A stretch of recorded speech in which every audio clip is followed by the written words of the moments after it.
Solid, liquid and gas, सिर्फ नाम याद रखना काफी नहीं है, इनके पीछे के कॉन्सेप्ट को समझते हैं। जैसे सॉलिड में क्या होगा, पार्टिकल अगर टाइटली पैक्ड है ना, तो वो सॉलिड कहलाता है। सॉलिड के पास एक फिक्स शेप होता है और फिक्स वॉल्यूम होती है। पार्टिकल्स अगर थोड़े से डिस्टेंस पर हैं तो पार्टिकल एक दूसरे के क्लोज हैं बट उनके ऊपर स्लाइड कर सकते हैं एक दूसरे के ऊपर, तो इसी तरह इन ऐसे सब्सटेंस को अपन लिक्विड कहते हैं। लिक्विड की वॉल्यूम तो फिक्स होगी पर कोई शेप फिक्स नहीं होगा, जिस कंटेनर में हम उसको डालते हैं उसका शेप वो ले लेते हैं। पार्टिकल अगर बहुत ज़्यादा दूर है, जिनका कोई ना तो फिक्स शेप है ना फिक्स वॉल्यूम है, तो इस स्टेट को हम बोलते हैं गैशियस स्टेट। ठीक है, तो इसी तरह से अगर कैरेक्टरिस्टिक्स ऑफ मैटर की हम बात करें तो मैटर है छोटे छोटे टाइनी पार्टिकल से मिलकर बना होता है, जिनको या तो हम एटम बोलते हैं या मॉलिक्यूल्स बोलते हैं। पार्टिकल के बीच में कुछ स्पेस होती है। पार्टिकल्स कांस्टेंट रैंडम मोशन में होते हैं और पार्टिकल एक दूसरे को अट्रैक्ट करते हैं।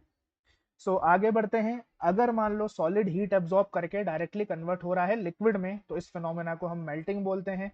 लिक्विड अगर हीट रिलीज करके सॉलिडिफाई हो रहा है तो इसको हम फ्रीजिंग कहते हैं। अगर मान लो लिक्विड सराउंडिंग से हीट एब्जॉर्ब कर रहा है और चेंज हो रहा है गैशियस स्टेट में, तो इस फिनोमेना को हम वेपोराइजेशन कहते हैं। अगर लिक्विड किसी फिक्स टेम्परेचर पे बॉईल हो रहा है, उस टेम्परेचर को हम उसका बॉइलिंग पॉइंट वो कहते हैं और उस फिनोमेना को बॉइलिंग कहते हैं।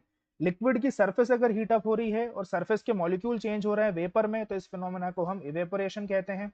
अगर गैस कन्वर्ट हो रही है लिक्विड में हीट रिलीज करके, तो इस फिनोमेना को हम कंडेंसेशन कहते हैं। अगर मान लो सॉलिड स्टेट है, सॉलिड स्टेट डायरेक्टली कन्वर्ट हो रहा है गैशियस स्टेट में without converting into liquid state, इस फिनोमेना को हम सब्लिमेशन कहते हैं। इसका एग्जांपल है बहुत अच्छा, कैम्फर। कैम्फर सब्लिमेट करता है, डायरेक्टली कन्वर्ट होता है सॉलिड से गैस में। अगर गैस बिना लिक्विड स्टेट में कन्वर्ट हुए डायरेक्टली सॉलिड में कन्वर्ट हो रही है, तो इस फिनोमेना को हम डिपोजिशन कहते हैं। So thank you so much, follow NS Conceptify for more such content. Thank you.